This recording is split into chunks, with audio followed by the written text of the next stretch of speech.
Okay, so we're live. Thank you for joining me. It's John Wicks.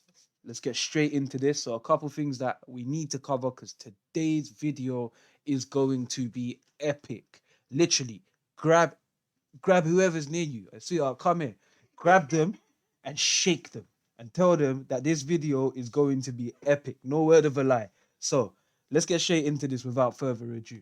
So, a couple things that we need to cover straight off of the bat. Number one, this is not financial advice. Number two, this video is not for YouTube. It's not going to be optimized for YouTube, monetized on YouTube, any of that. It's for the XRP community, XRP army, XRP family. Number three, I'm recording this off my gaming headset because the mic still ain't working. And I'm going to figure it out, but we'll get to that. So, this video, why it's so epic, why it's so crazy, why people near you must get shaken. Oh, we're about to get into that and a hell of a lot more. So, in order to understand the final piece, which is going to unlock this, you got to understand the story first. Kraken has been so nice that they've given us the data back to 2017. And yeah, okay, we'll take it. Thank you, Kraken. Okay, so there's our breach. One. This is the guy who started the breach here. That's where it was initiated from. Something I want to bring your eyes to. Making higher lows. Okay, the reason why this is important is because if he's making higher lows, you need to bear in mind this is the low of his trading range. All right. Another thing you might want to think about is what would a wick look like? Maybe down to here. Sorry, maybe down to around here. Okay, cool. With that being said, let's move on. If you remember, without going into anything, without going into why or what, but XRP was lagging behind the whole crypto space in 2017. And then we had an enormous breach. Okay. What did we do? I remember this is a daily chart. So this first level that we came to, let me make this a little bit smaller so we can be a little bit more agile with it. All right, so this first level that we came to, we came up, we held there for about a week. There was definitely sellers within that. Buyers reactivated. It came down to test it again, but reactivated and we continued forward. So definitely there's buyers within here on a miniature level and miniature relative to this guy here. Cool. Moving forward. So we're happy with that. Next, we come up, we breach out of this area and we make this high. Then we hold and then we reattempt that high and we break through. Cool. That's good. Now watch this. In this whole area here, when he breached out, he came back to test his breach line, and then this whole move went up parabolic. Are we saying now provisionally that this becomes a new guy who's holding the market? Yet to be seen. Yet to be seen. So let's look at this next move going up. The move goes up. Now look at this wick here. Do you think within this in this one wick here, the sellers had the ability to take a whole turn to run out of juice, to give up their throne, and then for the buyers to step back in? No, of course not. What this was just one continuous move up with a small pause. Okay. That being said, what happened on the other side? It held for a little time and it came down just as fast as it went up. It was a faker. So, as far as this guy being the one holding the market up, what's he holding? A fake? Doesn't make sense logically. Can't be him. So we're working with our previous zones. However, this high is real. So I'm going to leave that in there. And for the time being, what I am going to do is, let me take another ray and I'm going to put that there so there's no confusion. Perfect. Okay, cool. So I'll even extract this out so you can see it. Straight up. Small hold. Straight down.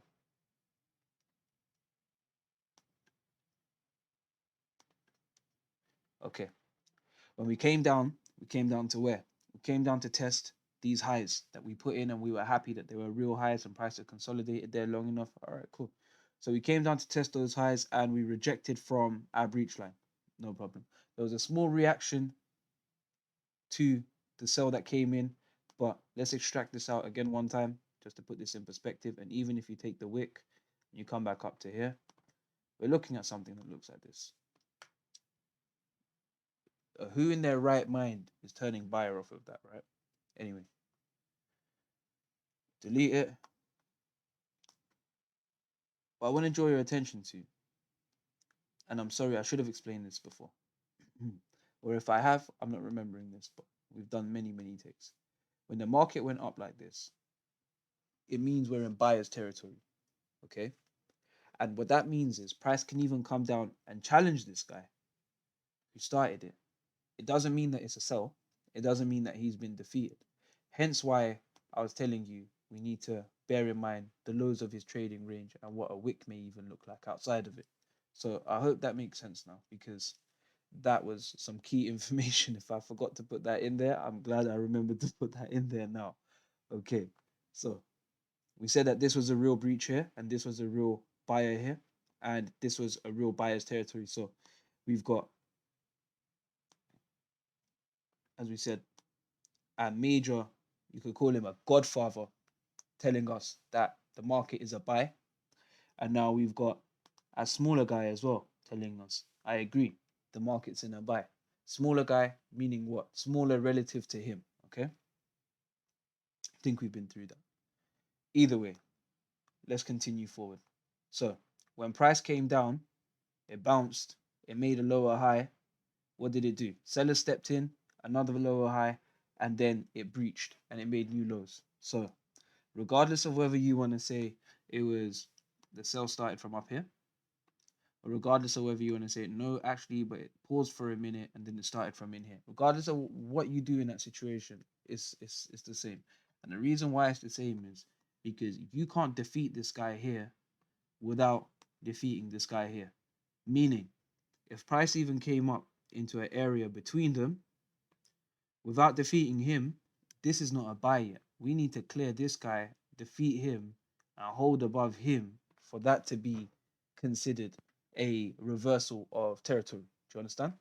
So I hope that made sense, because anything below this breach line here now, as we had with the buyers before, this green one up here, anything above it is buyers territory.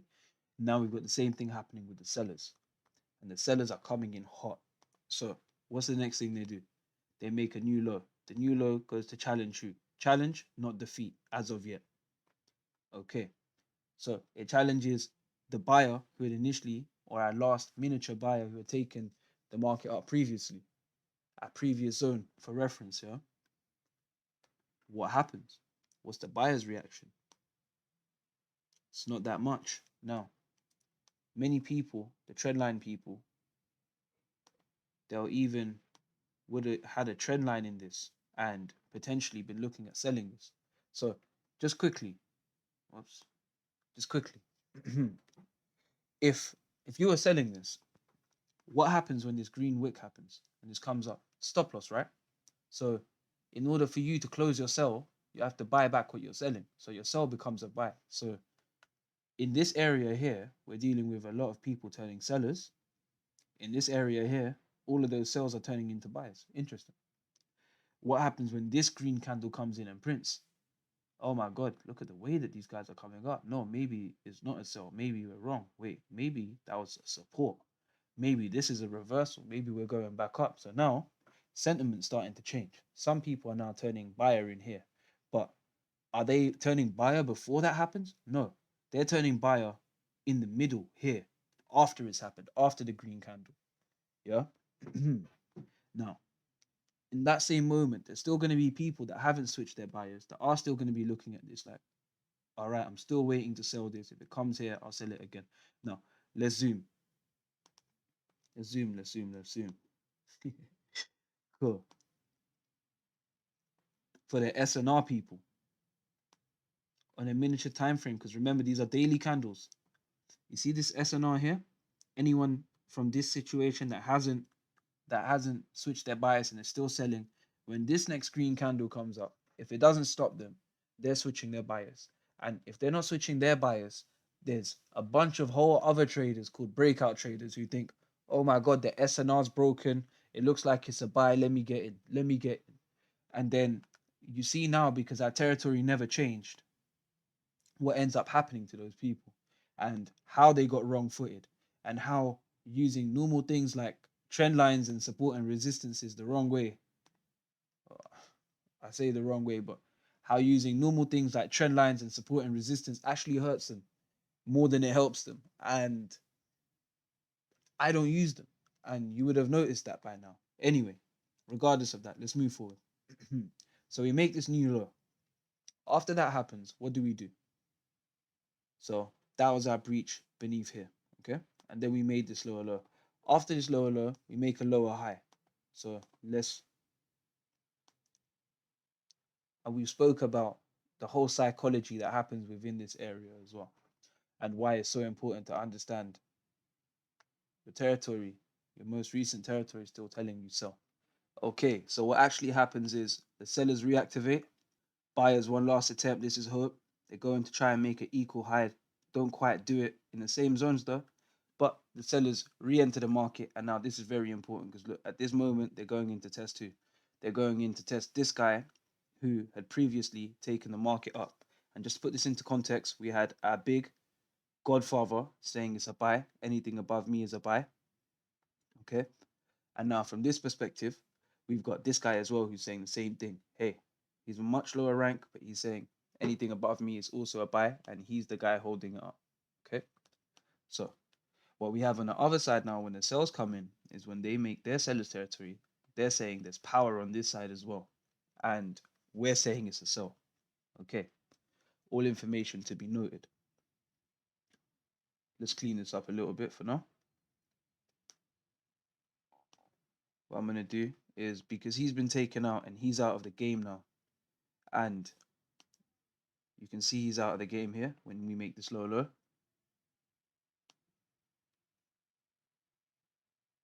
What happens is we make and we form a new territory. So again, the same rules apply. Nothing changes, and you should be picking up this buyers and sellers thing really good by now. All right, cool. These guys here, as we know, we can leave them. These are like, this is like the boss of the sellers. He's saying that it's a sell, but as of right now, he's not active. He's retired. He's retired, and the reason why is it was their job to make this breach and hold the market below here. Okay. Once the market continues forward and starts continuing to make lower lows, these are the guys responsible for holding it. So they take him out of here and him out of here as well. But just bear in mind, it doesn't mean that these levels aren't important anymore. Okay. So here we are. We made the new lower low. We broke this guy here. So officially, now we're saying, and to provide context into this now, I already had an arrow here. Let me delete that then. Okay, cool. So we're saying seller's territory, anything under this, okay? And we can come up and even test these guys here who have started it. It doesn't mean that it's a buy yet. And this is where the understanding of seller's territory becomes really important, because if you look at this, and this is where the patterns can even be misleading. So head and shoulders pattern is supposed to be a reversal sign, right? The market's meant to go this way, right? We never beat these sellers. Okay, and the fact that we never beat those sellers, you can see what happened.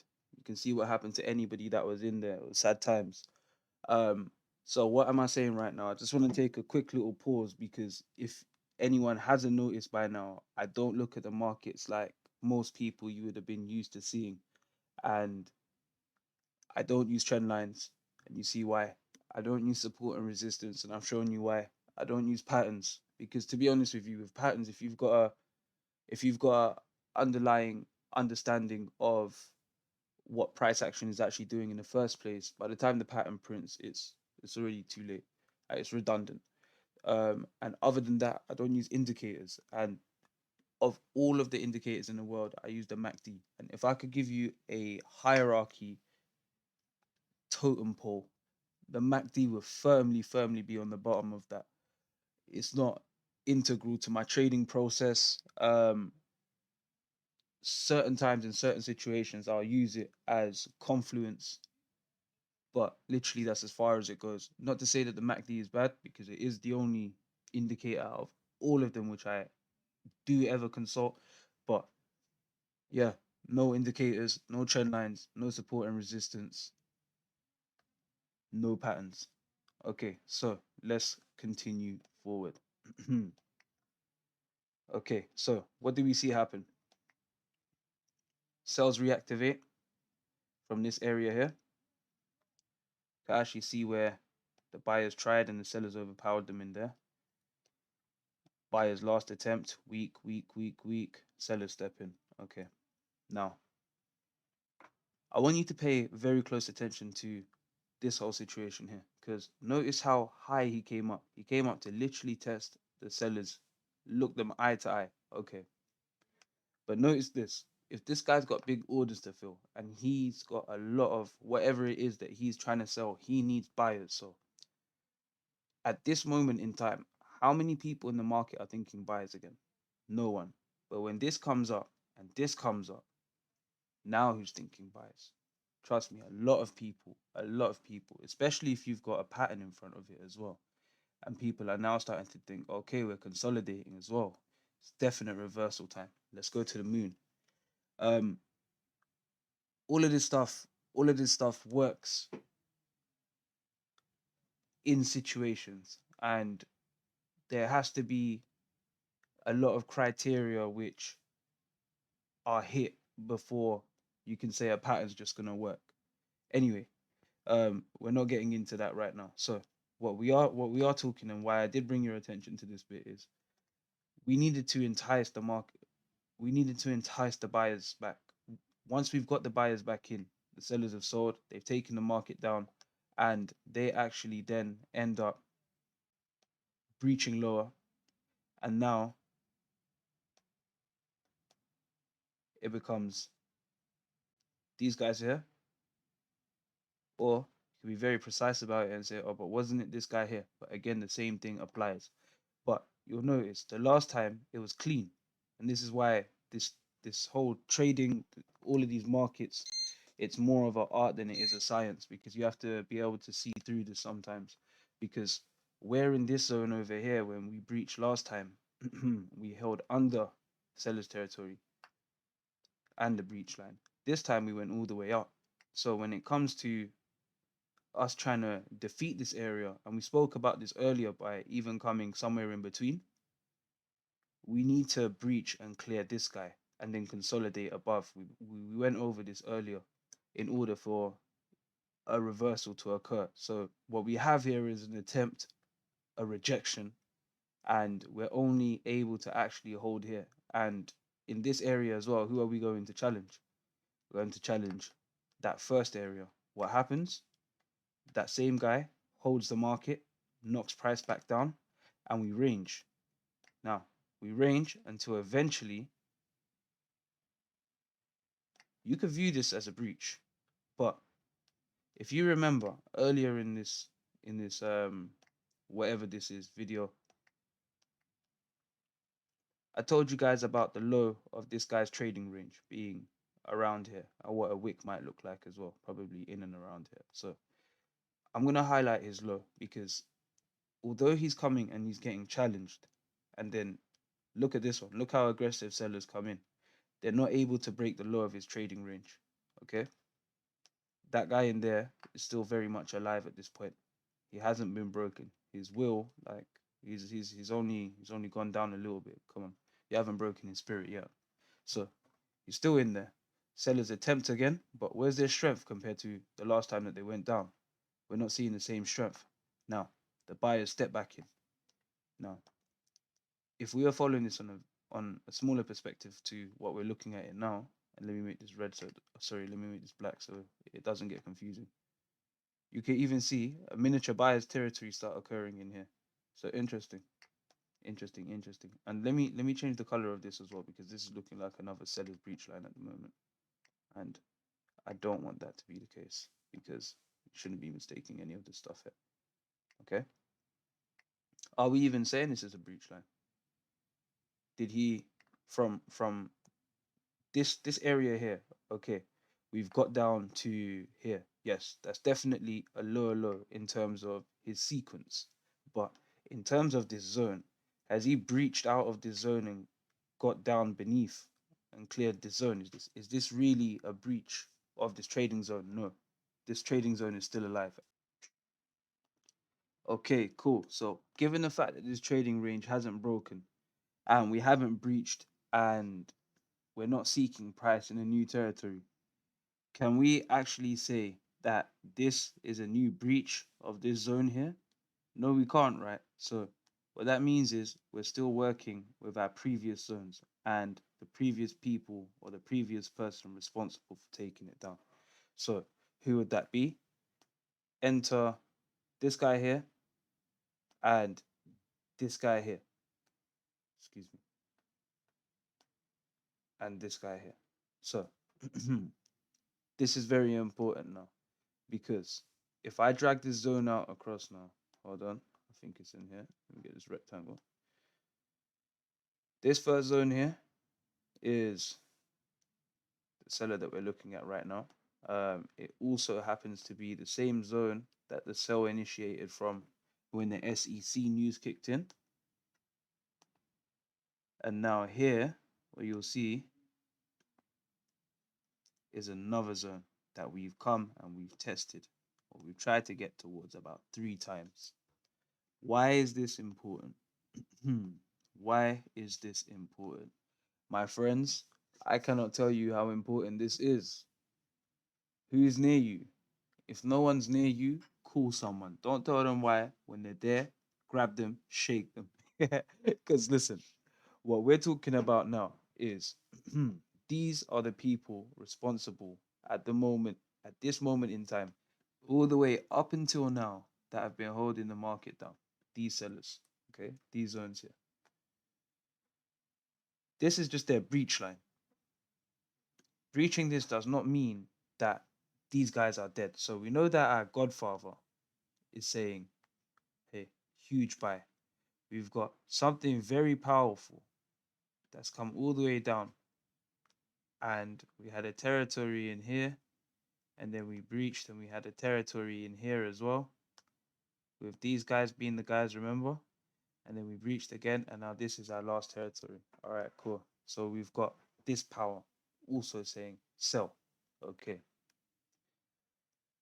Guys, if you want to understand what's going to cause XRP to literally melt your faces off, yeah, what you need to understand is this guy needs to get broken. If this guy gets broken, and I'm not saying this is not a projection, I'm just saying if this guy gets broken and we consolidate above him,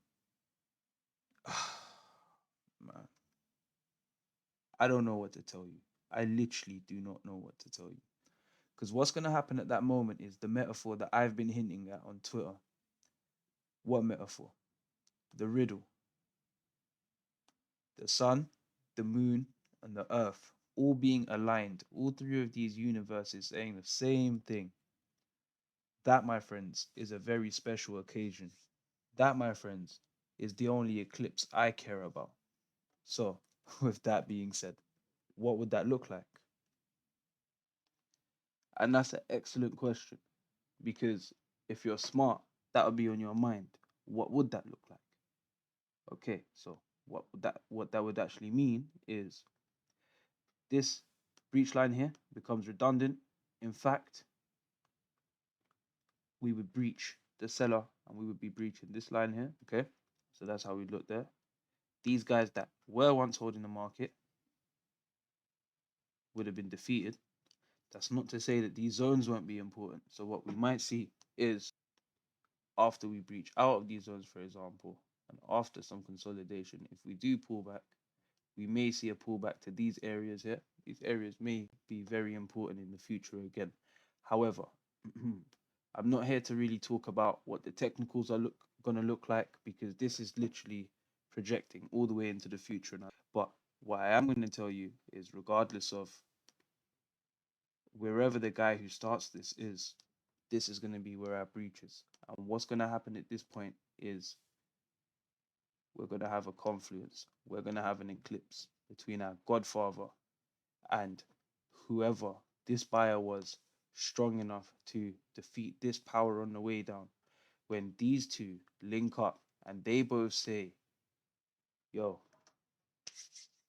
we're trying to go the same way, we're in unison, we're aligned.